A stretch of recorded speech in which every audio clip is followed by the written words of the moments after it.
Présidente, Monsieur le Ministre, moi j'ai une question assez précise, assez courte, mais qui appelle une réponse très claire. Je souhaitais, Monsieur le Ministre, vous interroger sur le dispositif fiscal incitatif à l'investissement immobilier issu de la loi Pinel, qui doit être recentré sur les zones les plus tendues à partir de l'année prochaine. Le département de la Loire, intégralement classé en zone B2, ne serait plus concerné par le nouveau dispositif. Le Pinel est pourtant un dispositif bien adapté au parc urbain ligérien. Il a ainsi permis d'engager un certain renouvellement de ce parc, particulièrement vieillissant et énergivore.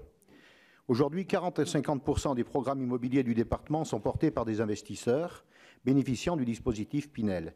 Par ricochet, les propriétaires bailleurs ont été incités à faire des efforts pour améliorer le parc locatif ancien. Pour poursuivre cette dynamique positive, il serait donc souhaitable de pouvoir maintenir le bénéfice du dispositif Pinel au territoire classé en zone B2. Il ressort des débats à l'Assemblée nationale que le gouvernement souhaitait répondre à la problématique causée par la sortie brutale du Pinel dans le cadre de l'élaboration de sa nouvelle stratégie logement. Une sortie plus progressive du dispositif pour les collectivités en zone B2 pourrait être ainsi envisagée. La redéfinition de la cartographie des eaux de Pinel devrait également être engagée en septembre 2018.